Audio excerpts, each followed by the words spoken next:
Bagaimana, bisa gak? Bisa dong, caranya kita gabungkan kabel ini ke bohlam. Lalu kita hubungkan ujung kabel yang lain ke bawah baterai.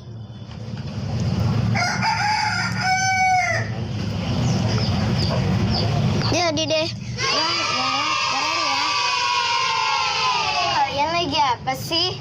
Oh, bikin lampunya menyala. Sini aku juga bisa.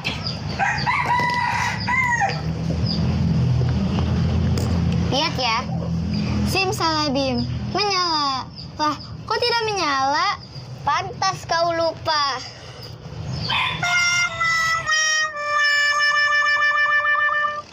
Halo Sobat X-Science, kembali lagi bersama Kak Herman dalam program kesayangan kita, X-Science, Eksplorasi Sains. Sobat X-Science, tahu tidak kenapa bohlam bisa menyala ketika dihubungkan dengan baterai menggunakan kabel? Itu karena ada arus listrik yang mengalir.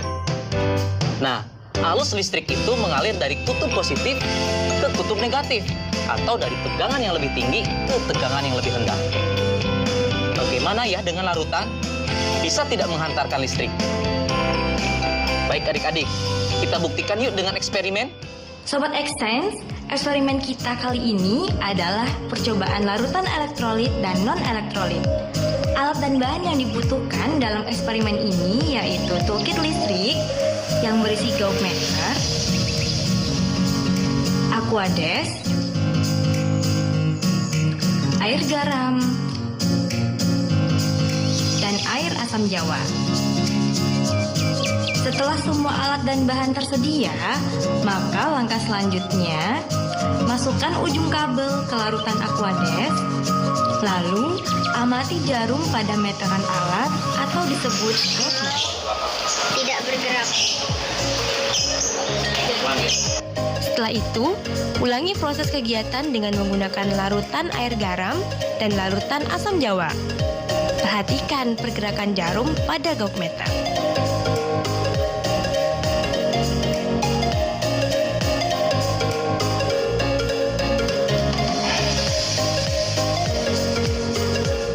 Isilah tabel berikut ini dengan memberi tanda checklist pada kolom yang sesuai.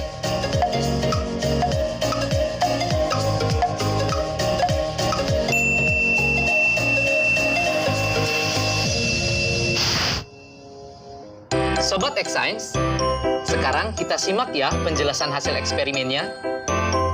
Ternyata ada dua macam larutan berdasarkan kemampuannya dalam menghantarkan arus listrik. Larutan yang tidak menghantarkan arus listrik disebut larutan non-elektrolit. Sementara larutan yang bisa menghantarkan arus listrik disebut larutan elektrolit. Kok bisa demikian ya adik-adik? Begini, kakak jelasin ya. Larutan non-elektrolit tidak dapat menghantarkan arus listrik karena di dalamnya tidak ada ion. Contohnya air aquades atau air murni.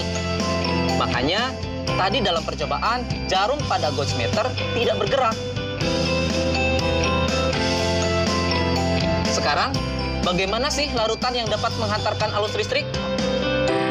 Larutan elektrolit terbentuk dari terlarutnya senyawa elektrolit dalam peralut air, di mana senyawa itu terurai sempurna membentuk ion positif atau disebut kation dan ion negatif atau disebut anion. Pada saat arus listrik melewati larutan elektrolit, ion-ion dalam larutan menghantarkan arus listrik, seperti layaknya dalam kabel. Nah, Sobat X-Science, sekarang kita lihat larutan garam dan larutan aquades. Jarum pada gauge meter bergerak pada larutan air garam. Ini menunjukkan kalau air garam dapat menghantarkan arus listrik. Kenapa bisa demikian? Garam atau NaCl ketika larut dalam air, garam tersebut akan terurai menjadi ion-ion. yaitu ion Na+ dan ion Cl-, yang kemudian mereka terurai, berpencar saat di dalam air. Begitu penjelasannya adik-adik. Menyenangkan bukan belajar sains? Nah adik-adik, dari tayangan tadi kita belajar kalau air garam dan air asam jawa bisa mengantarkan arus listrik. Sekarang waktunya menjawab pertanyaan. Siap-siap mencatat ya. Pertanyaannya adalah, kenapa air garam bisa mengantarkan arus listrik? Dicatat ya, kenapa air garam bisa mengantarkan arus listrik? Nanti jawablah pertanyaan ini sebagai tugas di rumah ya. Kerjakan pertanyaan dengan bimbingan guru atau orang tuamu. Sekarang adik-adik belajar di rumah aja bersama Kak Herman hanya di TVRI. Adik-adik ingat selalu untuk mencuci tangan dan menjaga kesehatan untuk mencegah penyebaran COVID-19. Sampai jumpa lagi.